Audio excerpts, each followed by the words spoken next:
Donc bonjour à toutes et à tous. On a eu depuis 2 jours et demi beaucoup d'exposés très intéressants sur l'écologie, le paysage, l'éthique.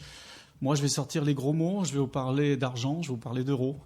Voyez le titre de l'exposé, c'est est-ce qu'on peut prendre en compte la naturalité pour une gestion productive, ou dit autrement, est-ce que c'est compatible, est-ce que c'est jouable de faire les deux choses en même temps? Je voudrais placer la barre encore un peu plus haut, c'est de vous montrer que une approche très économique peut aller dans le sens d'une plus grande naturalité. Alors, comme il y a deux parties dans le titre, il y a à la fois gestion productive et puis naturalité, on va déjà commencer un peu à présenter le cadre. C'est quoi une gestion productive ? Il est un fait que la forêt a d'autres fonctions que la production de bois. Elle sert à protéger des biens et des personnes. Vous avez par exemple l'image, l'arrêt d'un bloc par un simple brin de taillis. Elle sert à protéger les milieux et les espèces, etc. Souvent, l'ensemble des coûts évités par la forêt sont complètement invisibles. Et donc, il faudrait les intégrer dans une approche globale. Donc, il est tout à fait réducteur de limiter la forêt à son rôle de production de bois. Mais je vais faire exprès, justement, de me limiter à ce rôle de production de bois. Parce qu'il est vrai que si, par exemple, comme le disait Léopold, on informe la population de l'ensemble des fonctions de la forêt, on pourrait décharger la pression strictement économique production de bois que l'on affecte à la forêt. Les économistes, vous savez, affectent différentes valeurs à la forêt. Je vous en ai rappelé quelques-unes à côté, des valeurs d'usage, des valeurs de non-usage. Mais moi, dans mon exposé, je vais exprès me ramener uniquement à cette fonction de production de bois. Et j'espère vous convaincre que cette recherche de rentabilité stricte au sens de la production de bois peut amener à une amélioration de la prise en compte des services écologiques. Donc, on s'est réduit, production de bois, gestion productive au sens de la production de bois. Donc, vous avez la chaîne, depuis la forêt jusqu'à une pièce de bois. C'est pas suffisant. C'est-à-dire qu'à ce moment-là, dès qu'on est dans ce contexte-là, il faut dire quels sont les indicateurs que l'on retient pour évaluer la performance économique de la forêt. Alors, est-ce qu'on parle de surface ? Est-ce qu'on parle de volume ? Est-ce qu'on parle de revenus ? Est-ce qu'on parle de revenus nets, de revenus annuels ? Est-ce qu'on parle de bilan financier plus complet qui intègre l'évolution du capital ? Je vous donne un exemple. Le système de la futaie régulière qui est apparu en France au début du XIXe siècle correspondait à un besoin réel, c'est-à-dire que la surface forestière, on vous l'a déjà montré, était au plus bas. Il y avait de gros besoins en bois d'œuvre. Au niveau, on était à l'époque de la révolution industrielle. Ce système de la futaie régulière correspondait tout à fait à la fois aux idées de l'époque, mais aussi aux besoins, à un gros besoin de bois d'œuvre. Et donc, il est un fait que si votre critère, c'est la maximisation de l'accroissement moyen en volume, la futaie régulière, c'est un outil qui est adapté. Par contre, si vous utilisez d'autres indicateurs, le classement change complètement. Donc, on comprend très bien que la notion de gestion productive ou pas dépend de l'indicateur retenu.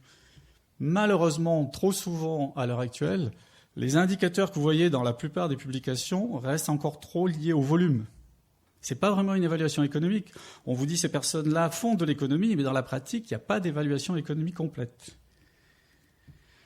Donc il y avait d'un côté, c'est quoi une gestion productive ? On a dit on s'intéresse qu'à la partie dimension, à la partie production de bois. Et dans cette partie production de bois, on a vu qu'on avait une insuffisance à retenir comme seul critère le volume et qu'il valait mieux basculer à des évaluations plus complètes au sens économique. Sur le deuxième volet, qui est la naturalité, on a vu par les exposés précédents que y a un cycle complet, que le forestier s'inscrit dans des cycles et que malheureusement, pour des besoins économiques, il est obligé de court-circuiter un certain nombre de cycles. Donc, est-ce que les forêts gérées ont le même niveau de naturalité que des forêts non gérées ? La réponse est non. Le problème n'est pas là, c'est de perturber le moins possible cet écosystème et cette naturalité, et surtout les conséquences de ne pas avoir des cycles complets. Alors évidemment, depuis des années, les forestiers et les gestionnaires ont quand même intégré un certain nombre de choses et l'installation d'îlots de sénescence ou la mise en place, la conservation d'arbres bio participe au fait d'essayer de réduire les conséquences que les forêts gérées génèrent par le fait qu'elles n'ont pas l'ensemble des cycles de la sylvigénèse. Alors, une petite remarque en bas, là, quand on fait certaines choses en forêt, qu'on veut les évaluer économiquement, il est beaucoup plus facile de calculer le manque à gagner que ce que ça rapporte d'avoir un certain niveau de naturalité. Donc ça, c'est une difficulté en termes de calcul économique.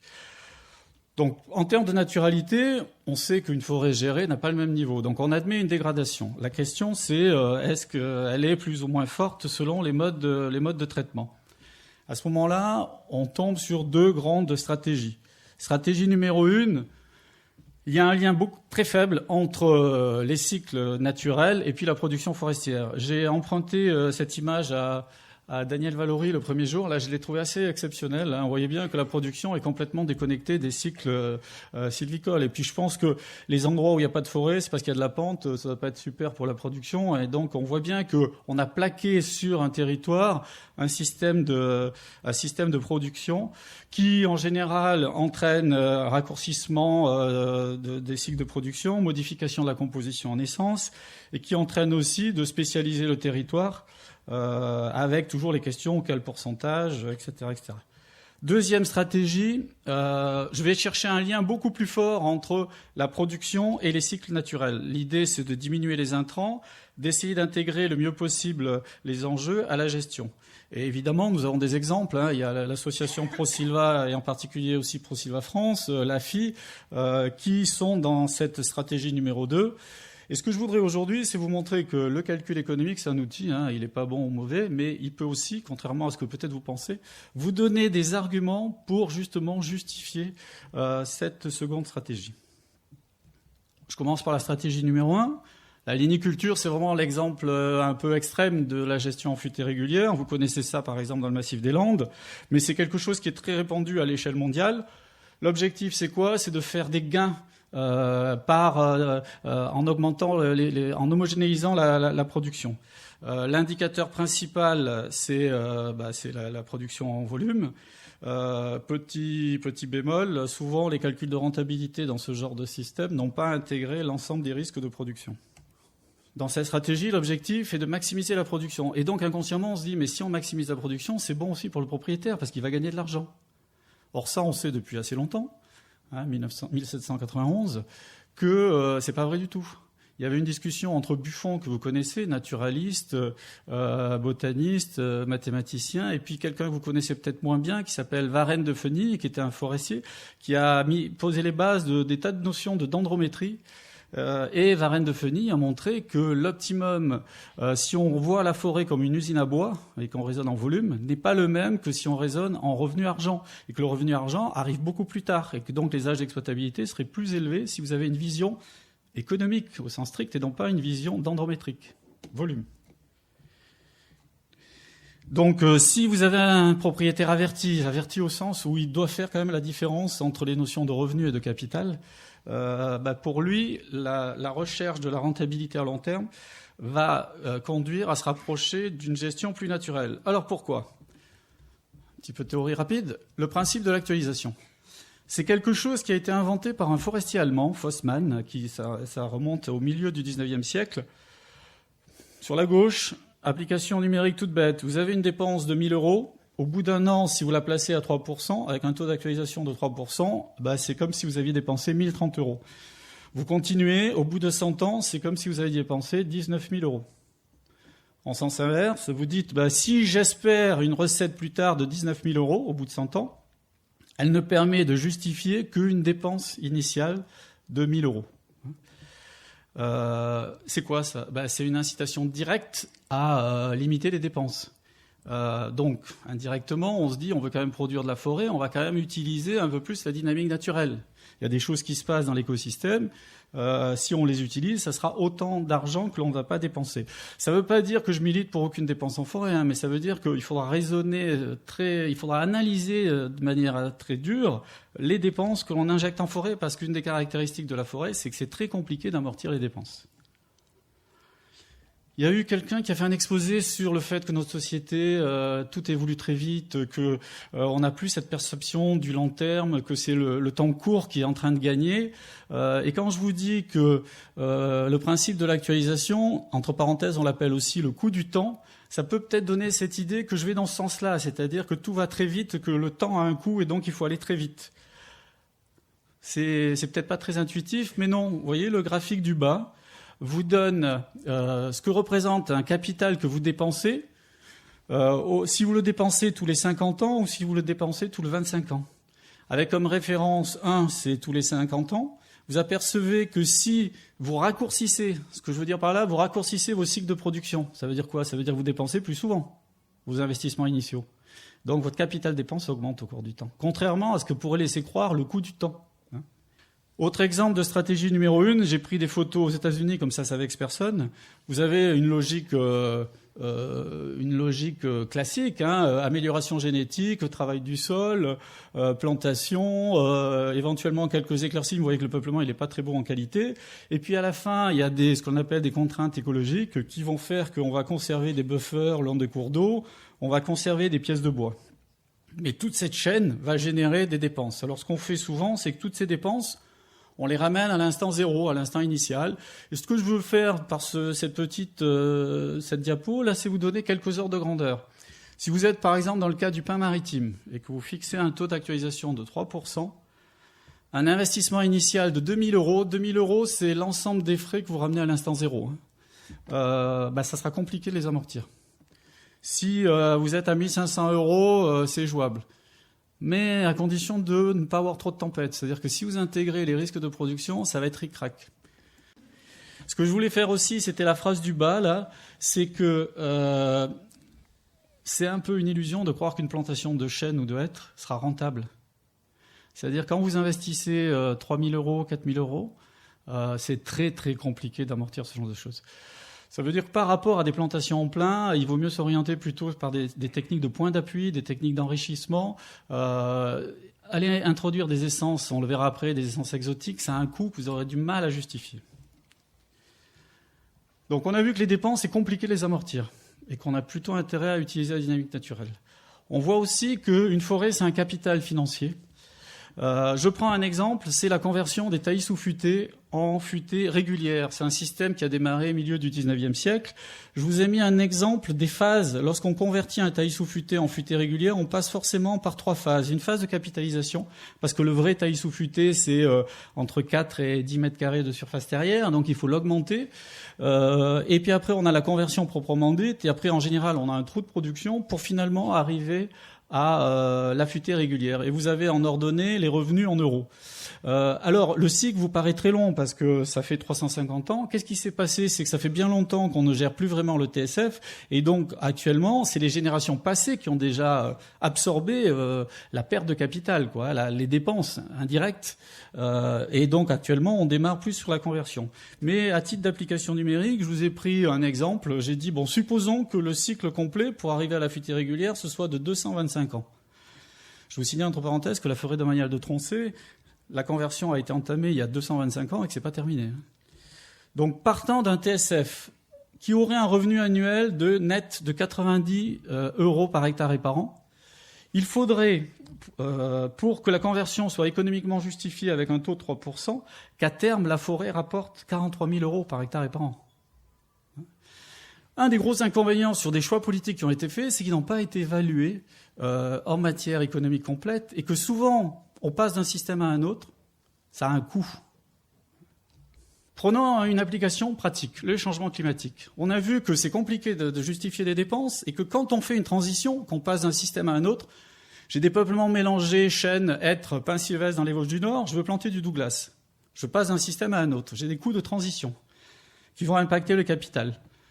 Vous comprenez facilement que tout ce qu'on vient de dire jusqu'à présent, vous allez faire face à quoi? Vous allez faire face à des dépenses certaines en plantation, auxquelles il faudra ajouter des sacrifices d'exploitabilité, parce que votre peuplement mélangé, chêne, hêtre, pin sylvestre, on va décider par rapport à des diamètres dominants du hêtre d'entamer les coupes de régénération, de plantation, derrière, de transformation, mais les chênes, ils n'ont pas la dimension des hêtres, et donc inévitablement on fait des sacrifices d'exploitabilité, et donc il faut intégrer dans la dépense initiale tout ce que vous allez perdre parce que vous faites des sacrifices d'exploitabilité.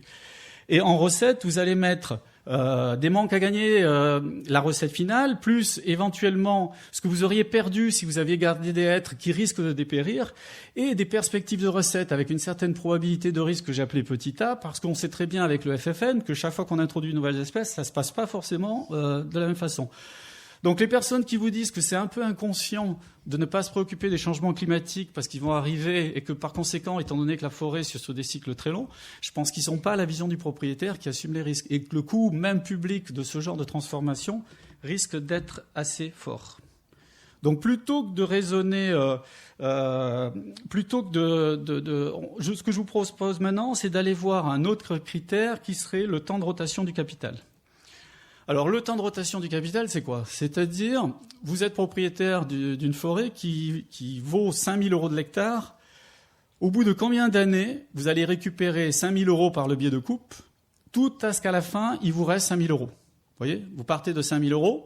Quel est le laps de temps pour en coupe récupérer 5 000 € et avoir à nouveau 5 000 €? Vous avez un système qui se perpétue comme ça.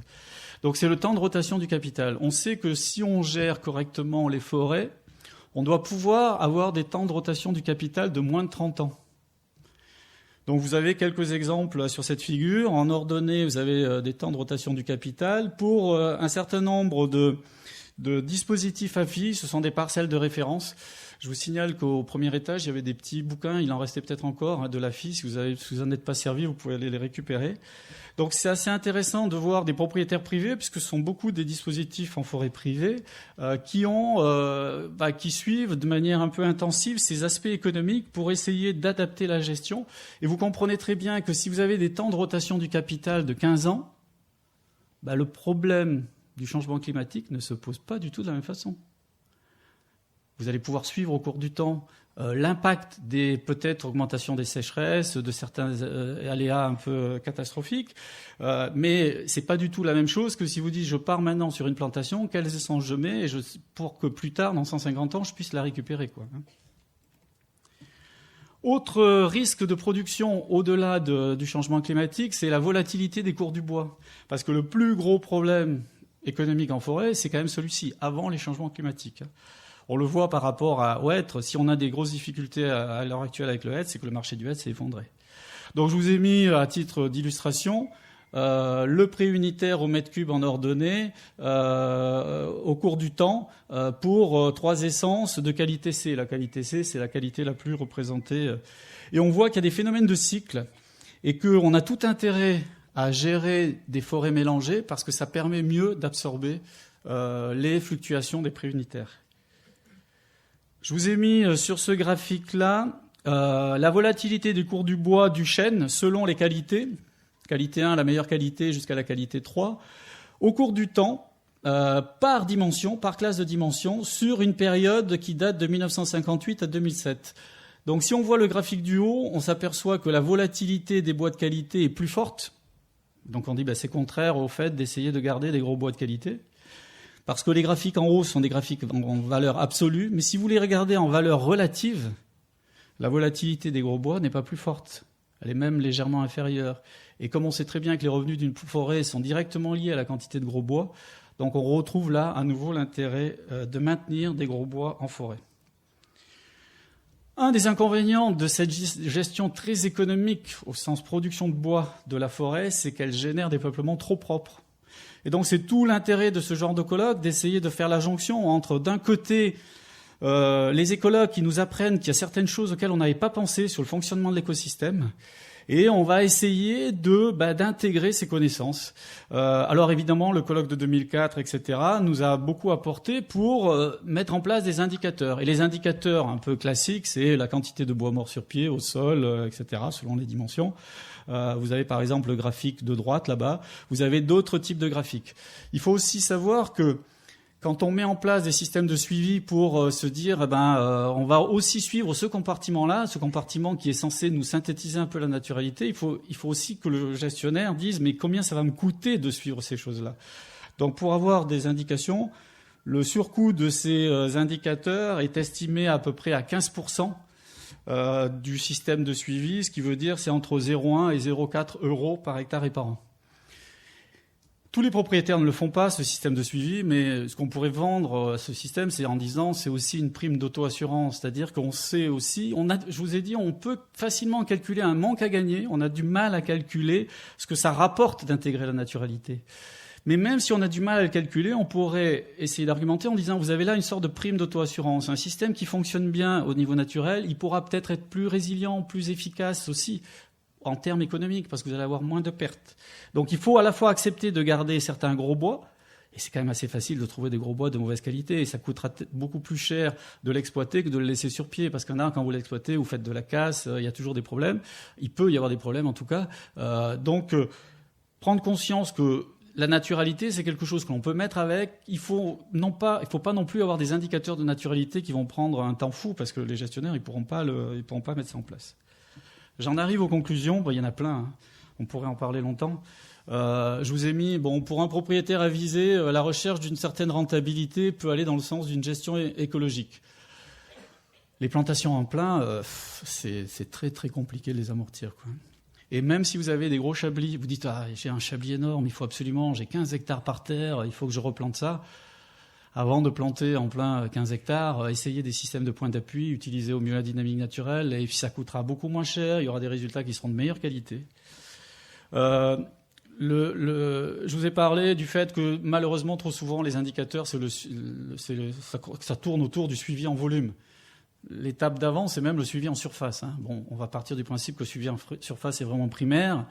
Le suivi en volume, ça n'est valable que si vous voyez la forêt comme une source de production de masse de matière qui ne sert qu'à alimenter la filière, mais qui n'a pas vraiment un rapport économique intéressant. Le suivi du capital argent des forêts publiques permettrait d'améliorer, je pense, assez grandement leur qualité écologique moyenne. Parce que tout simplement, quand vous évaluez économiquement une forêt, tous les sacrifices d'exploitabilité, ils ressortent vite. Hein. Et toutes les dépenses que vous faites en investissement, un peu sur des coupes de grande surface, etc., c'est pareil, ça va vous pénaliser. Il y a juste un piège, c'est qu'il y a des règles comptables qui sont un peu absurdes, mais c'est du style, il y a deux façons d'estimer la valeur d'un bien. Soit vous calculez par rapport au prix de revient, ce que ça vous a coûté, soit vous le calculez par rapport aux perspectives de recettes. Et l'inconvénient, c'est que trop souvent, les comptables, parce qu'ils viennent d'autres milieux, il y a un truc tout bête. Si par exemple, au bilan financier de votre entreprise forêt, vous rajoutez tous les ans les investissements que vous avez fait l'année d'avant en dépenses, c'est génial, vous justifiez des plantations. Vous avez planté 5000 hectares. Le comptable va vous dire que l'année d'après, votre forêt vaut vous allez planter une certaine surface à un coût de 5000 euros. Le comptable va vous dire l'année d'après, je rajoute ces 5000 euros à votre patrimoine. Et donc, comme ça, vous allez justifier les dépenses. Mais on sait très bien qu'en forêt, c'est pas parce qu'on plante et qu'on met 5000 euros qu'à la fin, on va retrouver ces 5000 euros. La gestion de la qualité est plus efficace pour améliorer les recettes que l'augmentation de la production en volume. L'inconvénient, c'est qu'il faudra à ce moment-là être beaucoup plus vigilant pour assurer un certain niveau de naturalité, suivi du bois mort, suivi des arbres bio, etc., parce qu'on a tendance à fabriquer des forêts trop propres. La règle de favoriser les essences minoritaires, ça peut être aussi vu comme une garantie vis-à-vis des risques sur la volatilité du cours du bois. Pour terminer, les arbres de grosses dimensions, c'est ceux qui assurent grosses dimensions A, B, C, de qualité A, B, C. Je ne mets pas là-dedans les arbres de qualité D. C'est ceux qui assurent la plus grande part des recettes d'une propriété. Et c'est aussi les gros bois, y compris les D, qui sont les plus intéressants en termes écologiques. Et pour un peu aller dans le sens de l'exposé précédent et du résultat du groupe de l'atelier Gros Bois hier, je considère qu'à l'heure actuelle, la filière ne valorise pas assez les caractéristiques technologiques des gros bois et que donc il y a une marge de progression. Merci beaucoup.